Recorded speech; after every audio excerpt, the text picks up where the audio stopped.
오늘은 교회가 전도와 정치 참여, 선한 정부 만들기를 동시에 해야 하는 성경적 이유 세 번째 말씀을 드리겠습니다. 오늘 이것으로 이 시리즈는 마치게 됩니다. 먼저 여러분들에게 이 웹사이트를 좀 들어오시도록 권해 드립니다. www.21church.com으로 들어오셔서 홈페이지에 여러분이 지금 이걸 보시는데요. 어제 혹은 그제 제가 이것을 새로 구성을 했습니다.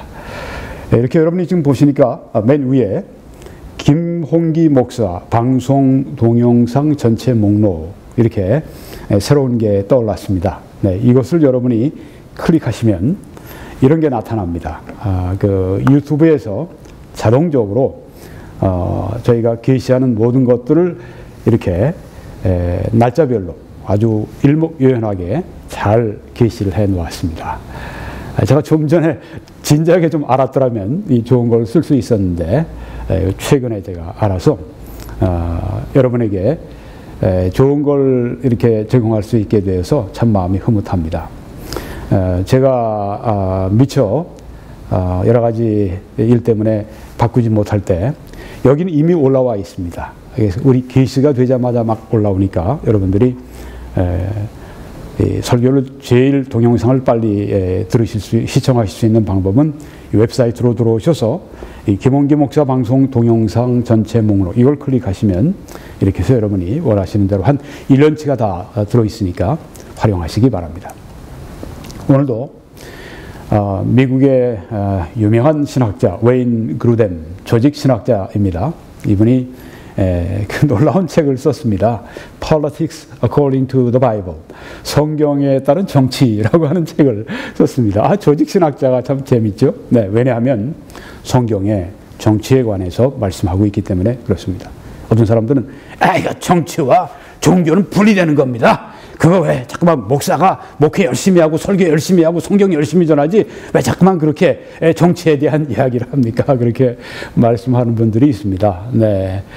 어떤 분은 뭐 굉장히 오랫동안 목회하셨던 원로 목사님 같아요. 이렇게 사진 보니까 댓글에 올라오는 거 보면 뭐 선의로 그렇게 말씀하시는 겁니다. 뭐 그렇게 말씀하시는 건 제가 충분히 이해할 수 있고, 네. 그런데 왜 제가 자꾸만 이렇게 그 시국 설교에 대해서 하는가? 성경이 있기 때문입니다. 네. 우리가 이 성경 안에 있는 것들도 만약에 이렇게 그 책으로 만든다고 할 것 같으면 뭐 어마어마한 분량으로 그렇게 우리가 성경 주제별로 혹은 뭐 성경의 뭐 장별로 이렇게 어마어마한 분량으로 우리가 이렇게 성경을 해설할 수가 있습니다. 마찬가지입니다. 이 성경 안에 있는 이런 것들을 우리가 이 정치에 관한 이런 또 시국에 관한 이런 것들을 우리가 적용을 한다고 할 것 같으면 할 것이 참 많고 무궁무진합니다. 하여간에 이 책 성경에 의한 정치라고 하는 책입니다. 미국 사람들은 뭐 민주주의도 오래됐고 교회도 오래됐고 우리보다 한참 대선배고 또 세계 초강국이고 그래서 이런 문제에 대해서 굉장히 잘 정립이 되어 있습니다. 또 우리나라는 아직 그게 안 돼 있어요.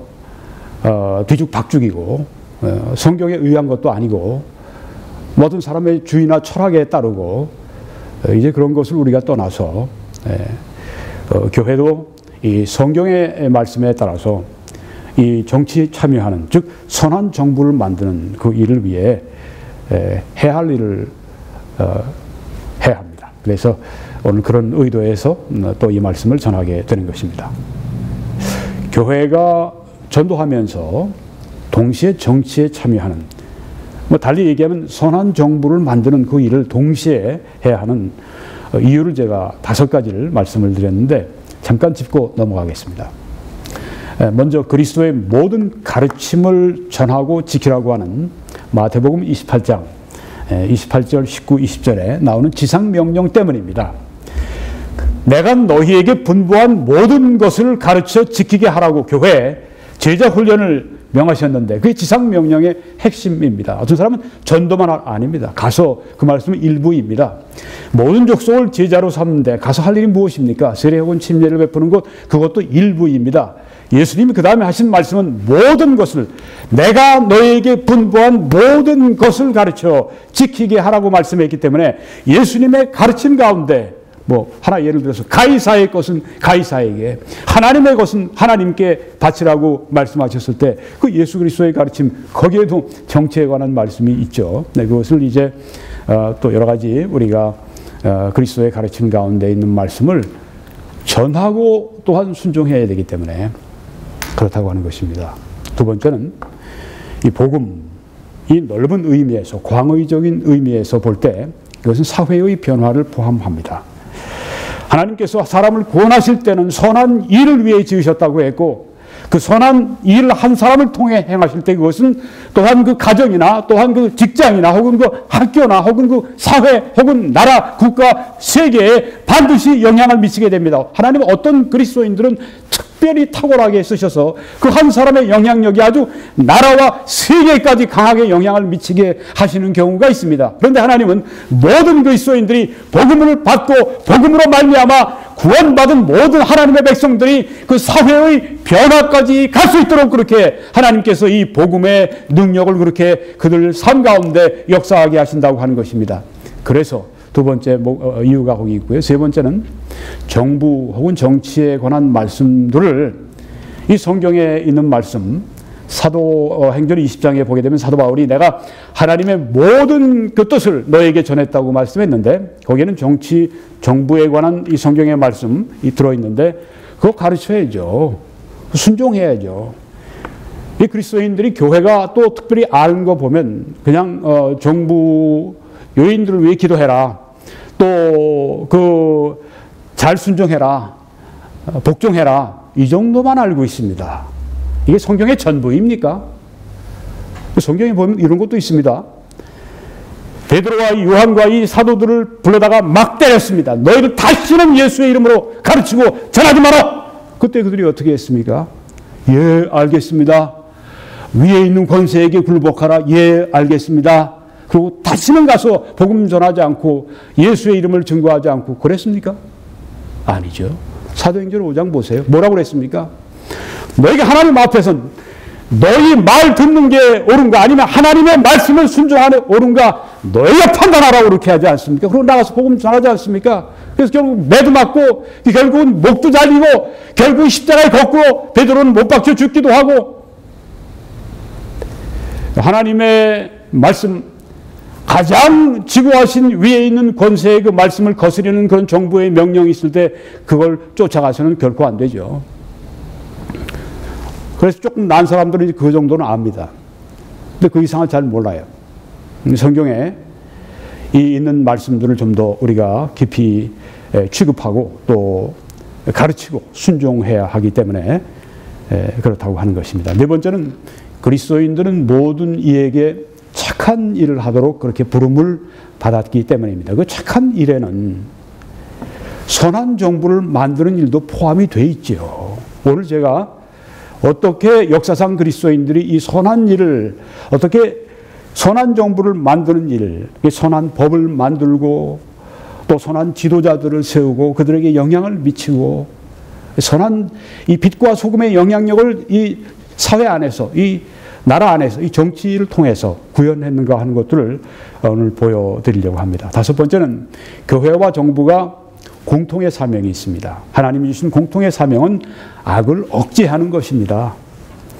이 공통의 사명이 있으니까 교회는 정부를 도와야 합니다. 정부가 선한 정부가 되도록 선을 행하도록 교회가 도움이 돼야 하는 것입니다.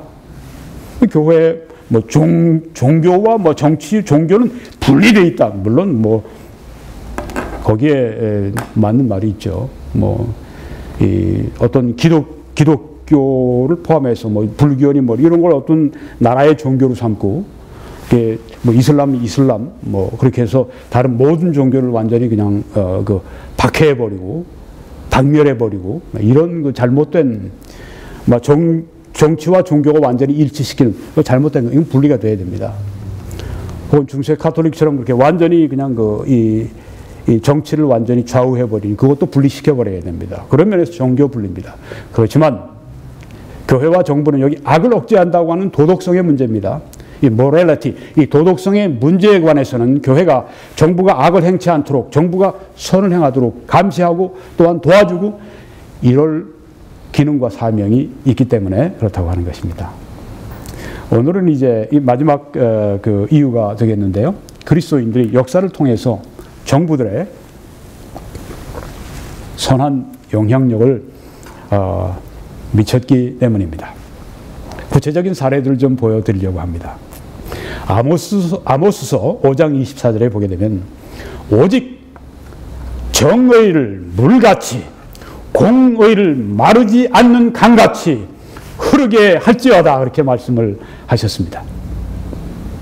정의를 물같이 공의를 마르지 않는 강같이 흐르게 그렇게 만들라.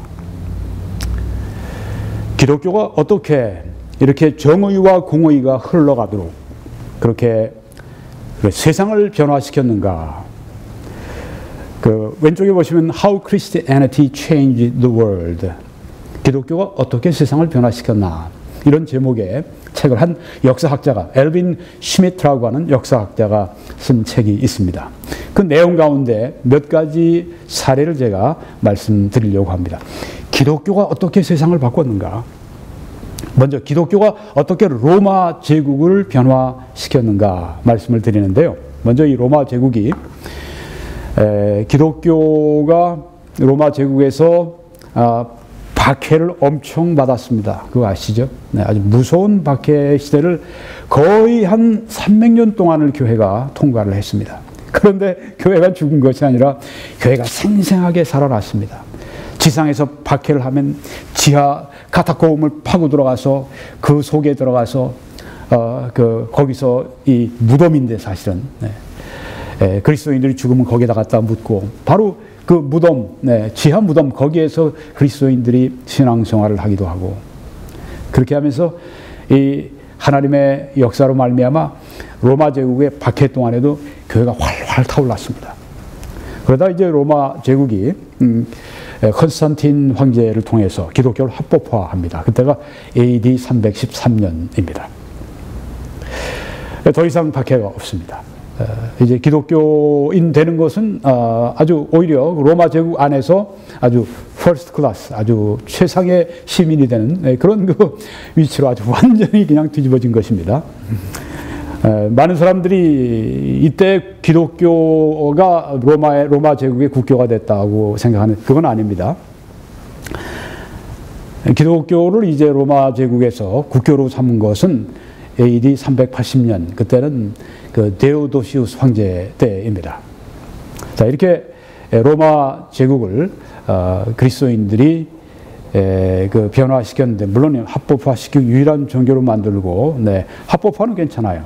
그런데 유일한 종교로 만든 거 이거는 오히려 기독교를 타락시키는데 한 그 역할을 했다. 그렇게 많은 역사학자들이 생각하는데 하여간에 이 로마 제국 안에서 그리스도인들이 어떻게 정치에 영향을 미쳤는가. 로마 제국 안에도 유아 살해하는 게 있었습니다. 뭐 그리스도 그랬고요. 아이들을 낳아서 기르고 싶지 않으면 그냥 산에 바위 같은데 그냥 올려놓고 그냥 부모들이 산을 내려가 버립니다. 짐승에 잡혀 먹거나 아니면 뭐 굶어 죽거나 유아 살해하고 자식 유기하고 낙태하고 이런 게 아주 로마 제국에 횡행했었습니다. 로마 제국은 아주 이 내부적으로는 도덕적으로 완전히 썩었던 그런 특별히 말기에 그랬었는데 불법화시켰습니다. 이게 AD 374년입니다. 또 로마 제국의 그 유명한 게 그 글래디에이터 검투사가 있죠. 그 무장을 한 사람들이 이제 서로 싸움을 해서 이 거대한 콜로세움 안에서 관중들이 지켜보는 수많은 관중들이 지켜보는 가운데 실제로 아주 싸움을 합니다. 그리고 이제 나중에 진 사람을 그냥 그 자리에서 죽이는 아주 잔인한 그런 그 검투 이것을 불법화를 시킨 사람들이 바로 그리스도인들입니다. AD 404년입니다.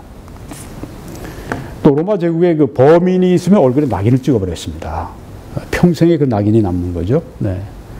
너무 이건 그 인권을 그 유린하는 것이다 해서 이 그리스도인들이 이것도 바꿔버렸습니다. 315년. 이게 다 사회에 영향을 미치는 이 선한 영향력을 정치에 미치는 것을 여기 볼 수가 있습니다. 또 로마 제국에서 그 남녀 죄수를 이렇게 함께 가두곤 했었는데 그걸 격리시키는 감옥 개혁을 시작을 했는데 그때가 361년. 이게 누가 했는가? 그리스도인들이 영향을 미쳤던 것입니다. 여러분 유럽 지도를 보시는데 여기 아일랜드인, 또 프로이센인, 또 리투아니아인 및 다른 여러 나라에서 유럽에서도 무엇이 있었는가 하면 사람을 제물로 바치는 인간 제물 이런 게 있었습니다. 이걸 다 불법화시킨 게 바로 그리스도인들의 선한 영향력 결과였었습니다. 또 소아성애라고 어린애들을 대상으로 해서 성도착증에 빠져 있는 사람, 요새도 뭐 그런 게 얼마나 많습니까? 네. 불법화시킨 사람들이 그리스도인들입니다. 여자들에게 옛날에 로마 제국은 여자들은 사람도 아니었습니다. 재산권 뭐 그게 어디 있어요? 인권이 전혀 없었습니다. 남편의 노예였고 남편이 죽이라면 죽는 거고. 이 여자들의 이 신분이 얼마나 많이 높아졌습니까 지금? 남자들이 오히려 말을 못하죠. 어느 나라에선가 여자들이 이런 말 했다가는 법적으로 아주 걸린답니다. 네. 제가 처음에 미국에 왔을 때, 뭐 한 30년 넘었습니다만은, 그때 제가 처음 미국에 왔었을 때, 뭐 어떤 사람들하고 함께 만나서 뭐 일도 하고 그러다가, 어떤 그 여자분인데, 여자 전도사님인데, 자기보다 나이가 많으신 남자분, 뭐 60이 넘으신 그분을 그냥 막 다구치더라고요. 그래서 저도 모르게 한국에서 온 지 얼마 안 돼갖고, 여자분이 그러면 됩니까? 그렇게 얘기를 했는데, 지금 생각하니까 완전히 감옥 들어갈 일을 제가 한 거예요. 그때 그분이 그냥 그 여자분이 씩씩거리면서 참고 넘어가서 그랬지, 저를 만약에 고소했더라면, 여자들이 참 지금 지위가 많이 높아졌습니다. 여자들에게 그 재산권, 요새 남자들이 이혼 잘 못하는 이유 가운데 하나가, 나중에 이혼할 때 그 다음에 이제 돈을 분할해 주는 것 때문에 염려를 많이 한다고 그러는데, 이혼하지 말아야죠. 황혼이여린 뭐든지 하지 말아야죠. 네. 여자분들도 하지 말아야 돼요. 하여튼 여자들에게 재산권과 다른 보호들을 수여하는 이 일을 누가 했냐면 그리스도인들입니다. 이렇게 많은 여자들의 지위를 많이 높여놓은 누구 역할이냐? 뭐 그리스도인들인데 예수님께서 그리스도인들을 통해 그 일을 하신 거죠. 기독교의 역할입니다. 또 일부 다처제를 금한 게 이 그리스도인들의 영향입니다. 어떤 이슬람 국가들에서는 지금도 실행합니다. 일부 다처를 금하는데 그리스도인들의 선한 영향력이 빛과 소금으로 그렇게 했던 것입니다. 자, 여러분 이 그림 척 보니까 인도네 이렇게 느끼실 겁니다. 인도에서는 뭐 얼마 전까지입니다. 한 200년도 안 되는 그 전까지 남자들이 죽으면 그 부인을 함께 불태워서 죽입니다. 여러분 저기 지금 불 막 솟아나는 거기 이렇게 보시면 잘 보이시는지 모르겠는데 죽은 남자 옆에 그 부인이 살아있는 부인이 거기에 함께 누워 있는 걸 볼 수 있습니다. 세상에 과부들을 성경에 보면 고아와 과부들을 도우라고 말씀했는데 인도에서는 과부들을 산채로 아주 그냥 화형시켜 죽여버리네요. 이게 뭐 구경거리라고 이렇게 사람들이 모여들어 있습니다. 참 이 얼마나 야만적인 일입니까? 과부들을 산채로 그냥 불태워 남편이 죽으면 그냥 함께 죽는 거예요. 이거 1829년에 우리 그리스도인들이 금지시키는데 영향을 미쳤습니다. 귀한 일 아닙니까? 그리스도인들이 이 일을 해야 되지 않겠습니까? 선교사님들이 처음에 인도로 갔을 때 이런 거 보고 굉장히 충격받고 이거 이렇게 해서는 안 된다고 그렇게 했었죠. 그 유명한 윌리엄 캐리 같은 선교사들도 그 일을 했습니다. 여러분 여기 사진에 보시면 이 중국 젊은 여자들을 이렇게 그 아주 자그마한 신발을 신겨요. 이 표준 신발 길이가 10cm랍니다. 10cm. 10cm 요만큼밖에 안 돼요. 제가 어저께 이걸 준비하면서 제가 스스로 발을 좀 재봤습니다. 얼마나 되나. 27, 8cm인가 제 발이 되더라고요. 아니 그러면 그거의 절반도 안 되고 한 3분의 1밖에 안 되는, 여기에 이 여자들 발을 이렇게 묶어놨으니 젊은 여자들 도망 못 가게 하느라고 이렇게 발을 묶어놓으면, 이렇게 작은 신발에 넣어놓으면요 이게 얼마나 고통스럽겠습니까? 그 불구가 돼요. 여기 보십시오. 왼쪽에 보시면 정상적인 발인데 오른쪽에 보세요.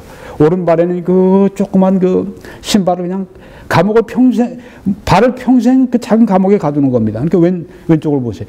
이렇게 돼 있지 않습니까? 이렇게. 완전히 불구가 돼 있는 거예요. 세상에.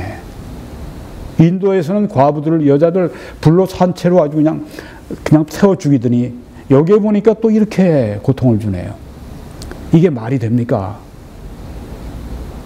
이거 그리스도인들이 불법화 시켜버렸습니다. 할렐루야. 1912년. 이거 해야 되지 않습니까? 그리스도인들이.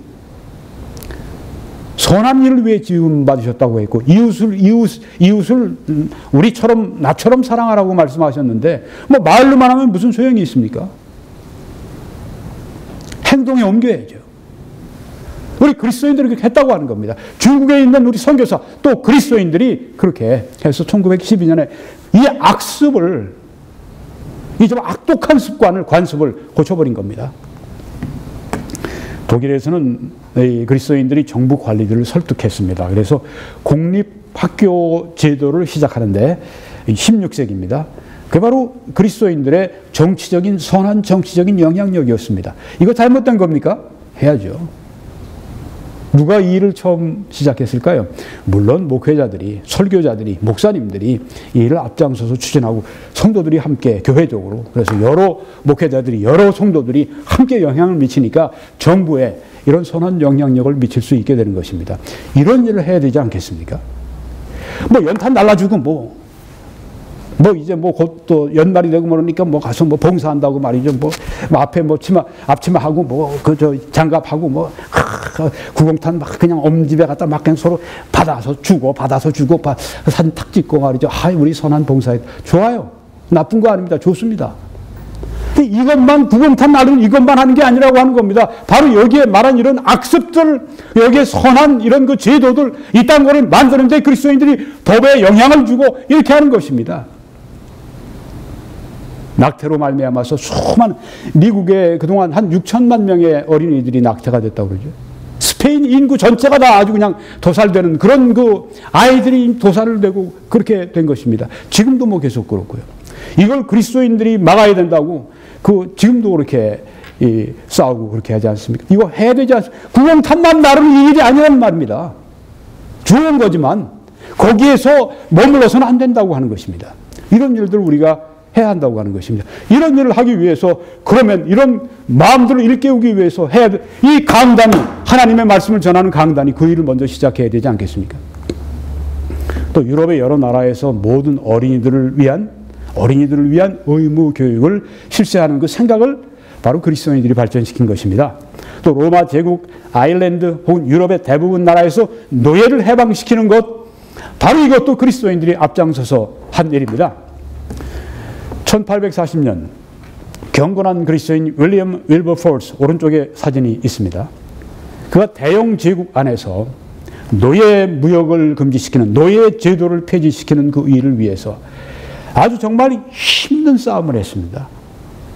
그래서 너무너무 힘들어서 낙심이 돼서 중단하고 싶어서, 너무너무 힘드니까. 얼마나 힘들었겠어요? 이것 때문에 미국에서는 남북 전쟁이 터졌습니다. 이걸 한 그리스도인이 이걸 그 정부에 영향을 미쳐서 이걸 제도를 바꾸려고 하니. 존 웨슬레의 그 유명한 감리교 창시자 요한 웨슬레에게 가서 이제 자기의 그 낙심한 심정을 얘기하니까 등을 두드리면서 용기를 내라고, 이 선한 일을 위해서 끝까지 하라고 그렇게 조언을 하고 그런 것들이 이제 나오는데요. 네. 결국은 이 그리스도인, 경건한 그리스도인 때문에 이 정말 악한 인신매매, 노예무역, 그리고 노예제도 폐지가 됐던 것입니다. 그뿐입니까? 1830년대 중반쯤 되니까 미국에도 이 노예 폐지시키는 이 운동이 일어났는데, 노예 폐지시켜야 된다, 노예제도 이제 우리가 끝내야 된다, 이렇게 주장한 분들 그 3분의 2가 누구냐면 개신교 목사들이었었습니다. 저를 보고 왜 자꾸만 그렇게 정치적인 이야기를 하냐고 하지만은, 노예 폐지도 정말 중요한 그 시대의 사명이었지만 지금 공산주의 악령으로부터,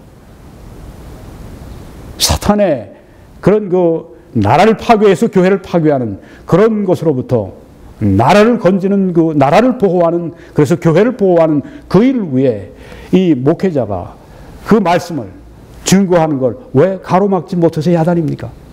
정신들 차려야죠. 오히려 그 일을 할 때 잘한다고 그렇게 정말 그 후원해주고 격려해주고 그래도 부족한데 말이죠.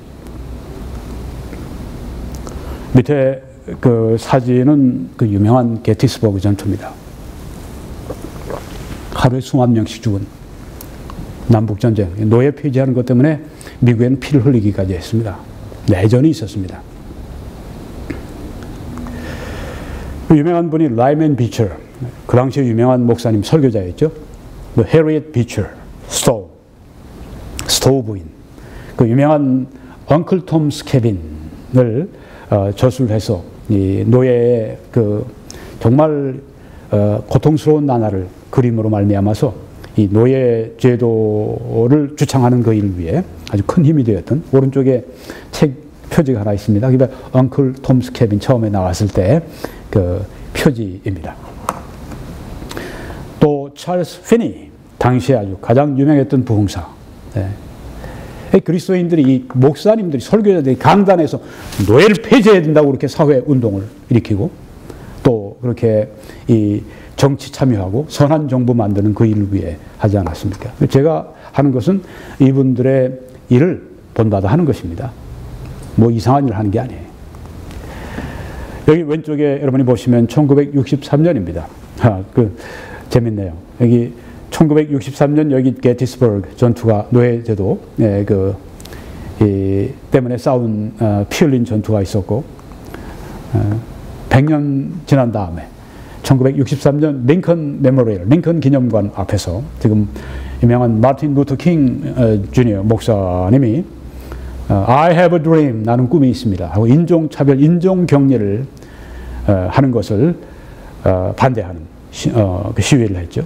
한 20-30만 명이 그냥 함께 모여서 결국은 불법화 시키는데 크리스찬들이 앞장을 섰습니다. 유명한 마그나 칼타, 대헌장이라고 하죠. 영국 왕이 영국의 귀족들 자기 마음대로 이렇게 구금하고 그렇게 하지 마라. 영국 왕의 권리를 제한하고 이 귀족과 또 이 다른 영국 시민들의 이 정치적 권리를 보호하는, 또 교회의 권리를 보호하는 이 대헌장 1215년, 이거 그리스도인들의 영향력이 있었기 때문에 가능한 일이었습니다. 또 The Declaration of Independence, 미국의 독립선언서, 아주 유명한, 여기 아주 정말 그 민주주의의 근간이 되는 그런 그 여러 가지 귀한 그 생각과 사상들, 개념들이 여기에 들어있는데, 이게 1776년, 여기에 그리스도인들이 지대한 영향이 있습니다. 또 The Constitution, 미국 헌법, 가장 민주적인 헌법, 여기에도 우리 그리스도인들의 영향력이 강력하게 작용을 했던 것입니다. 이 세 가지, 마그나 칼타, 그리고 독립선언서, 미국의 헌법, 이 지금 그 현대의 가장 중요한 이 정치 제도를 만드는데 공헌했던 이 세 가지 문서가 다 그리스도인들의 선한 영향력이었습니다. 정부에 대한 현대적 관점의 여러 특별한 요소들이 또 그리스도인들의 영향을 준 사상이 이런 것들입니다. 개인의 인권, 개인의 자유, 법 앞에 평등, 종교의 자유, 교회와 국가의 분리, 이런 모든 개념들이 다 누가 창안하고 어디서 나왔는가? 그리스도인들의 영향력이 강력하게 작용했다고 하는 것입니다. 이런 면에서 오늘 미국은 바로 기독교 국가라고 그렇게 말할 수 있는 것이죠. 그리스도인들은 이처럼 인간 사회에 괄목할 만한 발전을 가져오는 일에 기여하도록 하나님의 부르심을 받았고 그 일을 해왔습니다. 우리 또한 우리 시대에, 우리 당대에 필요한 일을 해야 할 사명이 있습니다.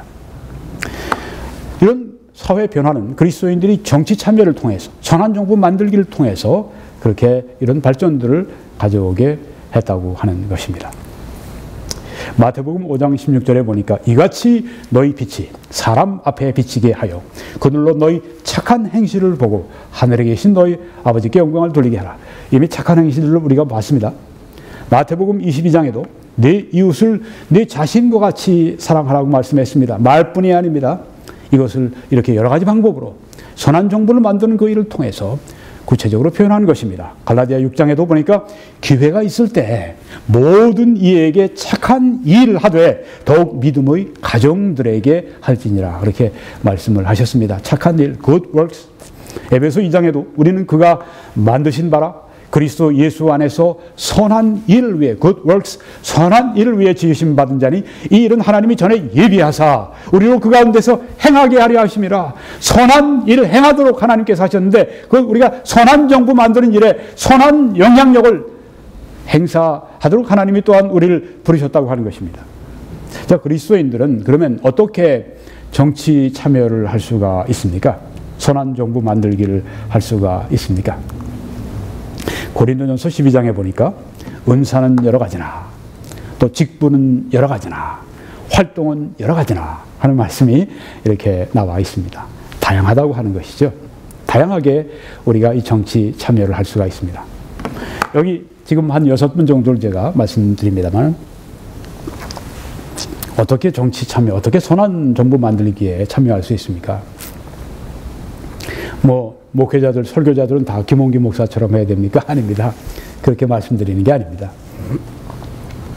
저도 한 1년, 한 4, 5개월 전까지는 이 정치, 시국 이런 문제에 대해서 전혀 취급을 안 했습니다. 지금 생각해보면 왜 이 문제에 대해서 그렇게 눈이 뜨지 못했는가. 왜냐하면 그런 가르침 속에 있었기 때문입니다. 또 그런 교단 그런 분위기 속에 있었기 때문입니다. 지난해 이제 트럼프 대통령, 힐러리 후보 그때 함께 격돌할 때, 야, 이거 힐러리 클린턴이 됐다간 미국 진짜 망하겠다. 그런 생각이 들어서 우리 여기 보시는 분들이 5분, 여기에 6분 가운데 아랫줄에 맨 오른쪽에 있는 분은 네덜란드 화란 분이시고 그분 빼고 다 5분인데 이분들이 다 저처럼 트럼프 대통령을 적극적으로 밀었습니다. 특별히 여기 다 백인들이시지만 이 백인들 그리스도인들 가운데 81%가 복음주의 그리스도인, 다 복음주의 목회자들입니다. 설교자들입니다. 81%가 트럼프를 지지했습니다. 물론 저도 그 가운데 하나였고 아마 한인 목사 가운데 제가 가장 강력하게 설교를 7, 8개를 제가 계속하면서 그렇게 지금도 사람들이 들어와서 그걸 작년 거를 지금도 시청하고 계시더라고요. 네. 거기에 원리, 하나님의 말씀의 원리는 영원하니까 하나님의 부르심에 따라 하십시오. 여기 맨 왼쪽 위쪽에 맨 왼쪽에 위에 보시면 그분이 이제 프랭클린 그레햄 목사님입니다. 이분은 그 유명한 빌리 그레햄 목사님의 아들입니다. 그래서 빌리 그레햄 전도협회의 아버지를 뒤이어서 이제 대표가 되었습니다. 아버지의 일을 대신하고 있습니다. 아버지는 한때는 정치에 대해서 관여를 많이 했었어요. 그런데 어느 기간 이후 그 다음에는 완전히 복음 전도하는 일만 했습니다. 심지어 김일성한테 가서도 쪽지를 내밀면서 복음을 전한, 그리고 모스크바에 가서도 거기 공산주의자들 모아놓고 거기서 복음을 전한 사람이었습니다. 그런 분 같은 경우는 공산주의, 만약에 저와 같이 공산주의에 대해서 막 아주 공격하고 비판하고 공산주의는 악령의 작품이라고 그렇게 얘기했다간 그 공산주의자들 앞에서 뭐 어떻게 뭐 전도가 되겠습니까? 네, 그런 분은 이제 정치적인 언급을 전혀 안 합니다. 왜? 전도인, 전도자이기 때문에 그 일을 하려고. 네. 그런 경우는 이해가 됩니다. 네. 전도만을 목적으로 공산주의자들에게 전도하는데 너 잘못됐어라고 말하면 안 듣지 않습니까? 뭐 그런 분들은 예외로 하고. 네. 프랭클린 그레햄은 좀 더 아버지보다 좀 더 나와 있습니다. 네. 그렇게 해서 지금 지난 1년 동안 이제 미 전국을 다니면서 많은 도시를 찾아다니면서 거기에서 이런 큰 기도회를 합니다. 그러면 뭐 몇백 명, 몇천 명씩 이렇게 뭐 시청 이런 데 앞에 모여서 기도회도 하고, 예, 그렇게 했는데, 그래서 트럼프를 찍어라, 힐러리 클린턴을 찍어라, 뭐 이런 얘기를 전혀 하지 않았어요. 예, 중립적으로. 예, 중립은 사실 아니었습니다. 왜냐하면 이번에 그 웹사이트에 들어가 보면 쫙 비교를 한다고 하지만 거기에 보면 우리 이 복음주의 목회자들이 왜 힐러리 클린턴을 해서 안 되느냐, 왜 트럼프를 찍어야 되느냐, 이런 것도 많이 실어놨으니까. 네. 이렇게 하는 분도 있습니다. 또 맨 윗줄에 중간에 보시면 이분은 이제 로버트 제프리스 목사님. 이분은 이제 미국의 텍사스주의 달라스시의 그 유명한 달라스 제일 침례 교회 담임 목사님입니다. 네, 뭐 거의 한 70년 된 교회인데 아주 이분 그 미국의 지금 제일 유명한 목사님 가운데 한 분이죠. 또 트럼프를 아주 뭐 개인적으로 만날 수 있는 그런 분입니다.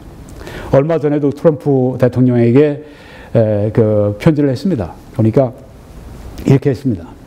하나님이 당신에게 권세를 주셨는데 김정은 같은 악인을 제거하는 권세를 주셨으니까 사용하시라. 북폭을 하라는 그런 얘기예요. 네. 트럼프 대통령이 선출되기 전에 한참 선거운동할 때 이분이 그 몇 차례 나서서 아주 강력하게 트럼프를 지지하는 발언을 하고 그랬습니다. 그러니까 이제 저처럼 아주 강력하게 강단해서 또 밖에 나가서 그 하나님의 뜻을 시국에 대한 시국 설교를 하는 그런 분입니다. 오른쪽에 보시면, 맨 위에 오른쪽에 보시면 제가 한 2주 전에 만났던 유명한 그 마이크 허커비 박사님인데, 이분은 목사님을 12년 동안 하시다가 내가 이렇게 하는 것보다는 정부에 들어가서 이 정책을 바꿔놓으면 이 가난한 분들이 가난한 분들은 목회를 많이 했어요. 왜냐하면 아칸소주가 가난하니까. 네. 그래서 그분들을 보면서 이제 자기가 이 정치로 방향을 바꿨습니다. 미국의 그 공화당 대통령 후보 지명하는, 거기에 2번이나 후보로 나오지 않았습니까? 예, 첫 번에 아주 돌풍을 불러일으켰죠.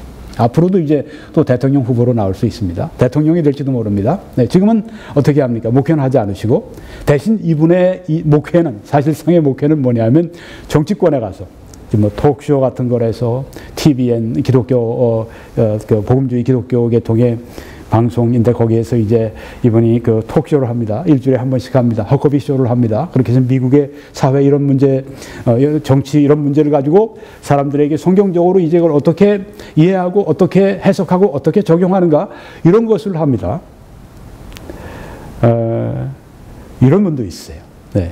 하나님의 부르심에 따라 하는 것입니다. 네.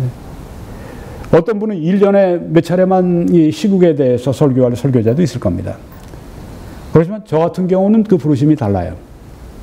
저는 뭐 2주, 3주에 한 번씩 하다가 지금은 좀 달라졌습니다. 지금은 더 많아졌습니다. 왜냐하면 할 일이 많아지고 해야 된다고는 부담을 하나님이 계속 주시니까, 뭐 요새는 뭐 일주일에 한 번, 아니 일주일에 한 번, 2번, 뭐 그 이상도 제가 지금 그렇게 점점 제가 더 많이 하도록 그 부르심을 받는 걸 느낍니다. 저처럼 다 하라고 하는 건 아닙니다. 그렇지만 아무 말도 하지 않는 거, 공산주의 문제 혹은 뭐 시국의 문제, 진리, 진실, 정의 이런 문제에 대해서 아무 말도 하지 않고 나는 그냥 중립이야, 어디 이렇게 가든 저렇게 가든 난 중립이야, 이건 있을 수 없다는 얘기죠. 한국교회가 너무 잠잠합니다. 앞으로 이제 한국교회에 대해서 제가 본격적으로 목소리를 좀 높이려고 합니다. 여러분, 여기에 아랫줄에 왼쪽에 보시면 그 제임스 dobson 박사가 있습니다. 이분은 평신도입니다. 이분은 경건한 기독교인 심리학자입니다. 이분은 평생의 패밀리, 가정을 위해서 일했던 분입니다. 아주 그 라디오, 텔레비전 프로그램을 통해서 한때는 그냥 매주 2,000명씩, 2억 명씩 이번에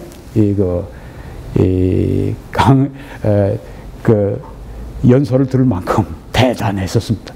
네. 80이 넘으셨는데도 불구하고 지금도 그렇게 일하십니다. 그러니까 미국의 이 가정, 이걸 어떻게 돕기 위해서 여러 가지 자기 심리학자로서 여러 가지 성경을 가지고, 성경과 심리학을 가지고 이야기를 많이 해주지만은 그것만 가지고는 부족하다 그거죠.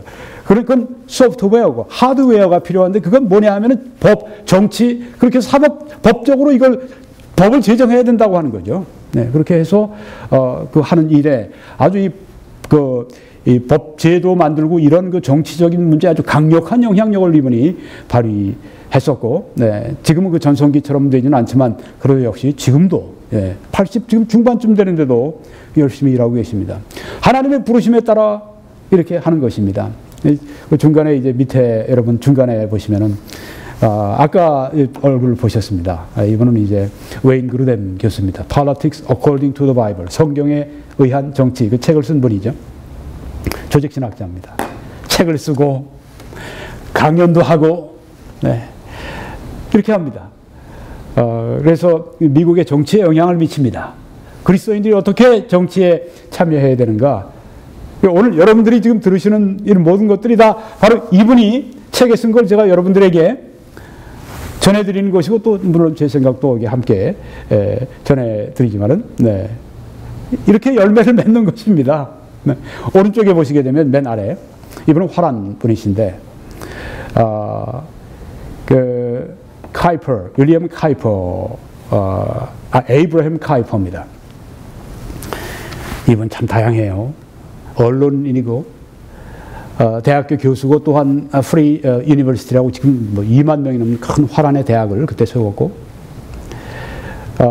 오랫동안 목회했고, 칼빈주의의 3대 신학자 가운데 한 명이고, 네. 근데 이분이 이제는 정당을 만들고, 네, 뭐 교단도 만들고, 정당도 만들고, 나중엔 화란의 수상이 되고, 1901년부터 1905년까지 네덜란드의 수상까지 하고, 그리고 죽을 때 1920년대까지 아주 실제적인 당수로서 아주 그냥 강한 영향력을, 또 신학자가, 설교자가, 목사가, 네, 언론인으로서, 또 뭐 교수로서, 또 뭐 대학 총장으로서, 뭐 설립자로서, 뭐 나중에는 정당 당수로서, 그리고 또 네덜란드의 수상으로서 이렇게 다양하게 활동을 한 분이 있습니다. 보십시오. 얼마나 다양합니까? 어떻게 우리가 정치에 참여할 수 있습니까? 하나님의 부르심에 따라 하십시오. 이게 답입니다. 마지막으로 정치 참여, 선한 정부 만들기는 그 전도에 방해가 되지 않습니까?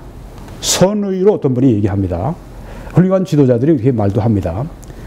그거 정치 뭐 참여하고 그렇게 뭐 법 제정하는 문제 이런 거 우리가 교회에서 그렇게 거기에 시간을 쏟게 되면 전도하는 일에서 그 시간과 에너지가 거기다 뺏기게 되기 때문에 전도에 방해가 되는 겁니다. 그렇게 말을 합니다. 근데 질문을 이렇게 해야 바릅니다. 이게 바른 질문입니다. 하나님은 우리가 정치적 영향력을 행사하기를 원하시는가? 이겁니다.